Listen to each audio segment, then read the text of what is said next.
Hi, and welcome to the Chapter 2 summary for Nutrition BIOL1322.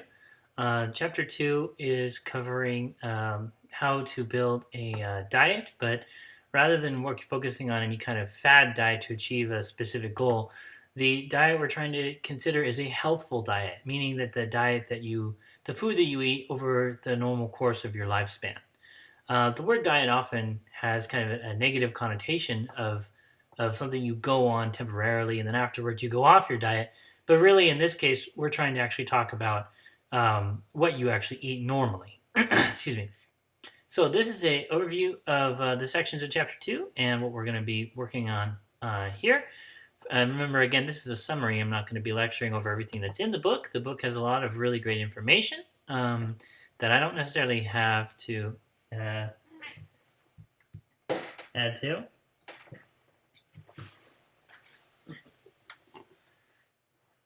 So the 5 key traits of a healthful diet, which hopefully my cat Deirdre is having a healthful diet, even though she wants treats from me right now, are to have a diet that is adequate, meaning that it has enough of all of the vitamins and minerals as well as all the macronutrients that your body needs. To be moderate, which means not having an excess of any of those vitamins or macromolecules or anything like that. Nutrient dense refers specifically to having a lot of kinds of nutrients in it. So, for example, you can go on the all olive oil diet. You can literally do nothing but eat olive oil, and you will die. Maybe like, assume you're also drinking water. You'll die after like a month or two because you're not uh, taking in a nutrient dense diet. You are missing a lot of key vitamins and minerals that aren't present in olive oil. Olive oil is also what you can refer to as empty calories in that it is not nutrient dense. It has a lot of nutrients, specifically one kind of nutrient, which is lipids, and it's missing all the other ones. Um, Going back to the idea of nutrient dense, you also want to have a balanced diet where you're taking in enough of everything, all the different types of macronutrients and vitamins and minerals that you might need. And last part is varied. That even if you somehow manage to develop exactly one food that had all the vitamins and minerals and so forth, and there actually are foods out there that market themselves as being a meal replacement, like Soylent, for one example, that's an actual product in the market that claims that it has everything that the human body needs. The thing is that product is designed based on certain people's diet, and just because that works for someone else doesn't mean it's going to work for you. And so, variety is a really important part of your diet because you're going to unconsciously crave things that you're short on. Studies have shown that we tend to develop cravings for things that are missing in our diet. And so, having a variety helps us to expose ourselves to the different possible things that we might need. So, these are the 5 key traits of a healthful diet, and there are many different kinds of healthful diets. There's not just one right one. There's one thing that might help you design your diet, of course, is not just does it meet these criteria for a healthful diet, but also does it satisfy you in terms of our choices. So we tend to choose food not based on whether we don't tend to go down and ask, is this meal I'm eating, or is the meals I've eaten today, is it adequate, moderate, nutrient dense? We tend to answer questions like, is this what I'm craving? Is this what I'm used to? Is this what and so these factors we tend to make our decisions with are the actual raw material of what we're building our diet out of. And so, luckily for us, one of the key things that can help to build a healthful diet is the learning aspect of it, that we're actually learning what our body needs and we can build a healthful diet from that. So, also in chapter 2 are the food labels, which are required to be put on all food that is not produce. And so the FDA has requirements of what goes on a food label. This is an example of a food label right here. You'll see it has among a number of things like serving size, calories, fat, cholesterol, sodium, carbohydrates, protein, etc.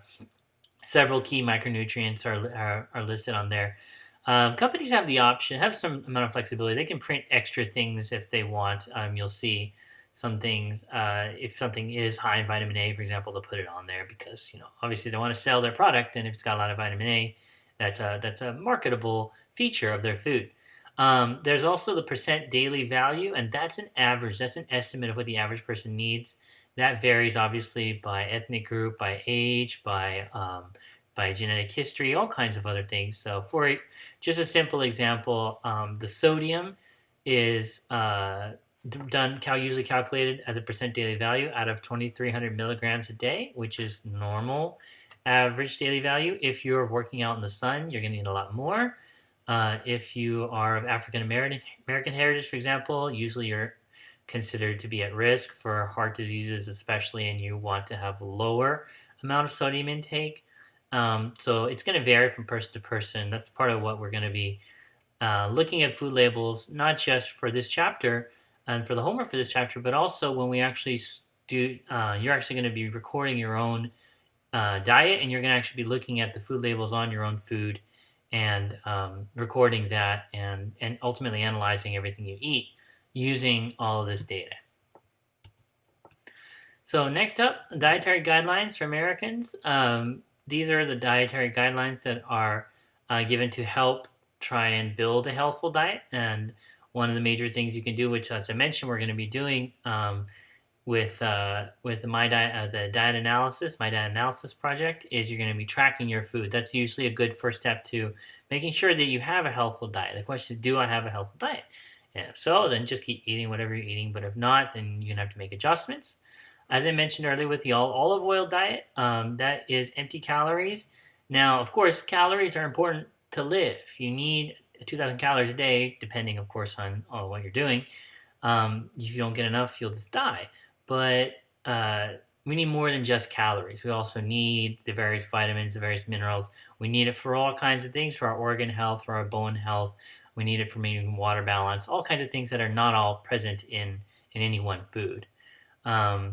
We in the United States of America tend to have an excess of calories available, and we also tend to have an excess of food available, which is not the same problem all over the world. But for us, we tend to have to watch our serving sizes, and also tend to kind of eat the same thing over and over, especially with our busy schedules. There's a lot of people.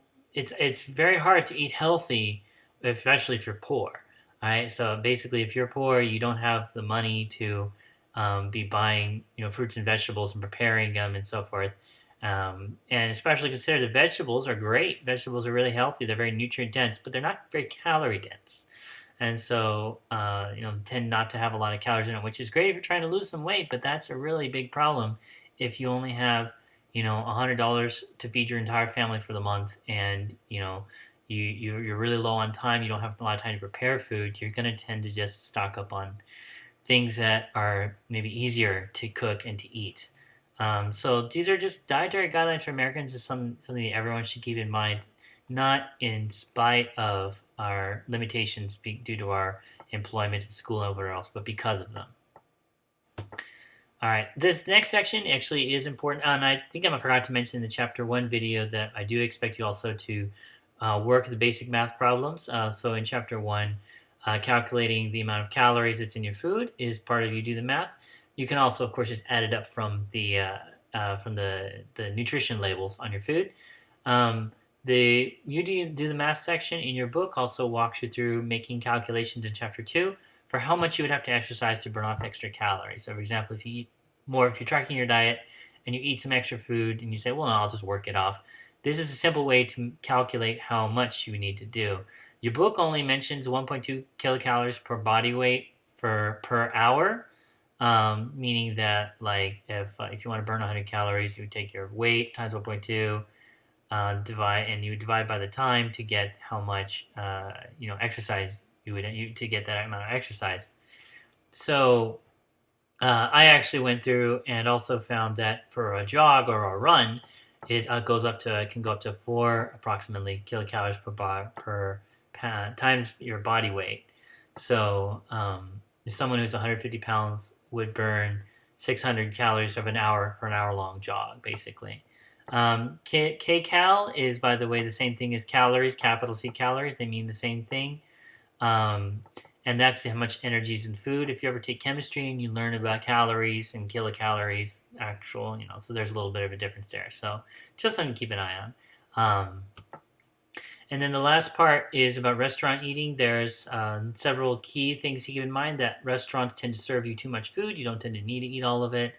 It tends to use a lot of processed sugar. It tends to use a lot of oil. It tends to use a lot of sodium because those things taste really good. They want you to enjoy your food so that you'll come back and pay for it again later.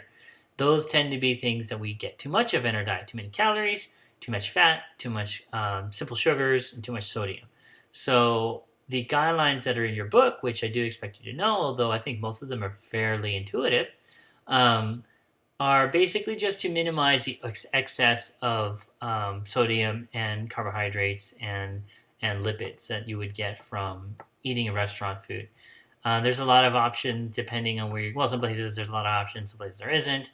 Of course, remember this is all of these tips are predicated on the notion that your problem is you're eating too much at a restaurant, which everyone's diet is different. Everyone's situation is different. If if you're working out in the sun all day long in the heat and you're sweating a lot and you're burning a lot of calories, it actually would be very important for you to make sure you're recovering enough sodium and you're recovering enough carbohydrates back into your diet.